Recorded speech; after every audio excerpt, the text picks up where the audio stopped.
DAX, D-A-X. These guys were a bunch of yuppies in the early 80s that were buying out lots and buildings in East Harlem. That's when the market was shooting up. They were buying like crazy in East Harlem, right? And then the fucking market crashed, they lost everything. They still have that corner of property, so they're looking to sell it. That's enough time for gentrification. Not 5 years, but over 20 years already. Over 20 years.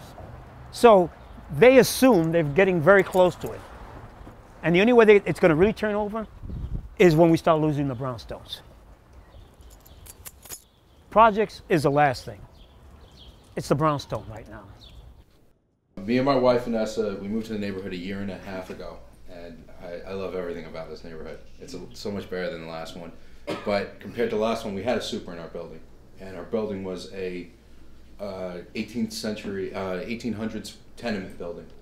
And if that could have a super, there's no reason why a large building like this one shouldn't. And with the amount of rent, especially that I'm paying, I know that everyone has their own amounts that they're paying. I believe that we need a super. We deserve a super. I'm in court with her. She's trying to get me out of here because it's rent control. Look at my kitchen. I have to live with everything out of the cabinets because of the mildew. And I have to live like a pig because I can't use my cabinets. Everything is out. So she took me to court because I have too much stuff in my apartment. She gave me this new, but see, it's all full of mildew. My asthma is so bad, okay, that I can't even breathe sometimes. And I have all these appointments trying to keep a roof over my head. I mean, your husband doesn't die every year. I was with my husband 28 years, you know? Now, all of a sudden, I'm trying to put my life back together, and this woman's trying to kick me out. Where am I going to go? I'm trying to keep the little that I have. Landlord has to realize that in the early 80s and late 80s, this tenants association kept this building free of drugs. Right. We would have a tenant patrol. Yes. I live on the top floor near the roof, and I will come home from work and there will be multitudes of people by the roof landing smoking crack, getting high. And it was us that kept the building safe for us and clean for the landlord. Legally, we're entitled to live here, whether it be rent control, rent stabilization, because we've been here many years. We all pay our rent on time. They can't say anything about that. So if you expect service in return, it's not asking too much. This is my husband, Joe Cuba. He's the father of Boogaloo. He has 3 gold records. He's played all over the world. He was the first Latino to make English words to Spanish music so that the Americans could understand it. Right. Okay? Yeah. He was the first true crossover.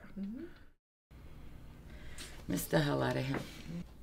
They called me one time at my job and offered me $2,000 to move out. Because $2,000. And it was the landlord himself called me and said, yes, he called and he said, you've been living here long enough, isn't it time to move? Wow. So he said, I said, then what are you offering? He said $2,000. I said, you forgot quite a few zeros on that.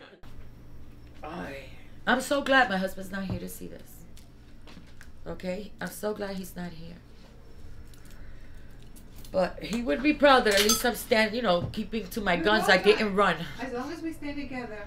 I'm not running nowhere. This is all I have. This is my memories. 28 years living in here with him. You know? Nah. I'm going to fight whatever it takes. Whatever it takes, I'm going to do. There's a certain economic reality to where we are in terms of being located on the island of Manhattan, one of the most expensive, islands, in the country. East Harlem just happened to be right next to Yorkville. Probably the wealthiest neighborhood in the entire city of New York, if not the state of New York. And so people want to get close to Yorkville. We are it. El Barrio is it. You can't get any closer. Because of the developments coming up, those owners of those tenement buildings will eventually start putting pressure on the tenants and eventually find ways of forcing them out. It's a cancer, and you can't stop the cancer once it begins to spread.